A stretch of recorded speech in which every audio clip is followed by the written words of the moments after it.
ગામની અંદર જે વ્યક્તિએ 18 વર્ષ પૂર્ણ કરેલ હોય તે બધા જ તેના સભ્યો કહેવામાં આવે છે. એટલે ગ્રામસભાની આવડી મોટી તાકાત હોય છે.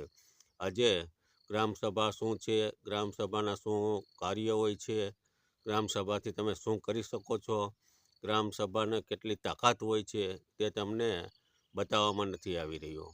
કારણ કે આજે ગ્રામસભાઓ ખતમ કરવાની ચાલ ચાલી રહી છે.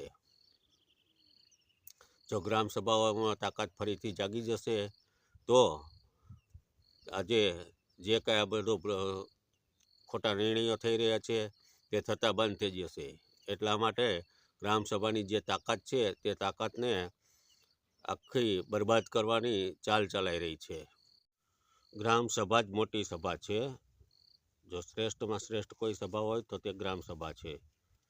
તે ગ્રામસભા છે એ સર્વોચ્ચ છે.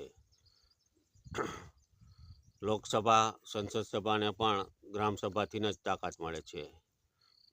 રાજ્યસભા, વિધાનસભાને પણ ગ્રામસભાથી જ તાકાત મળે છે.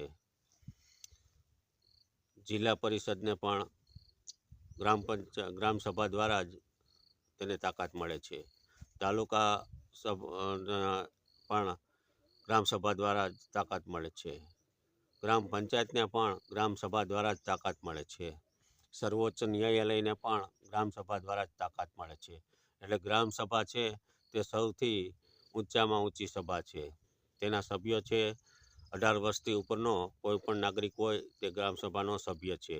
એવી રીતે સંસદમાં સંસદ સભ્ય હોય છે, વિધાનસભામાં ધારાસભ્યો હોય છે. એવી જ રીતે ગ્રામસભામાં ગામનો કોઈ પણ 18 વર્ષથી ઉપરનો વ્યક્તિ હોય છે તે ગ્રામસભાનો સભ્ય હોય છે. એટલે ગ્રામસભાની તાકાત ભારત દેશમાં સૌથી મોટામાં મોટી તાકાત છે. તમે જ સરકાર છો. કારણ કે ગ્રામસભામાં જે કાંઈ નિર્ણય લેવાય છે, જે કાંઈ નિર્ણયો ગ્રામસભામાં લેવાય છે તે ગ્રામસભાના સભ્યો દ્વારા લેવામાં આવે છે. તે સર્વોચ્ચ નિર્ણયો હોય છે. એટલા માટે ગ્રામસભા સૌથી ઊંચી છે અને તમે જ સરકાર છો. તમે જ નિર્ણયો લઈ શકો છો. જે તમે ચૂંટેલા કોઈ નેતા છે તે તો એક તમારા ચૂંટાયેલા પ્રતિનિધિ છે, જે તમારું પ્રતિનિધિત્વ કરે છે. બાકી સરકાર એ નથી, સરકાર તમે છો. ગ્રામસભા છે એ ભારત દેશનો આત્મા છે. જો આત્માને જ અત્યારે જેવી રીતે મારી નાખવામાં આવે છે એવી રીતે જો આત્માને જ મારી નાખવામાં આવે તો એનું કોઈ વજૂદ, કોઈ મૂલ્ય નથી રહેતું. એટલે માટે આત્માને જગાડવા માટે અમારા આ પ્રયાસો છે. આત્માને અમે જાગૃત કરી ગ્રામસભાની જે તાકાત છે તે તમે બધા જાણો અને એક સારું એવું ભારતનું નિર્માણ કરો એ માટેના અમારા પ્રયાસો છે. સભાને શક્તિશાળી બનાવી છે.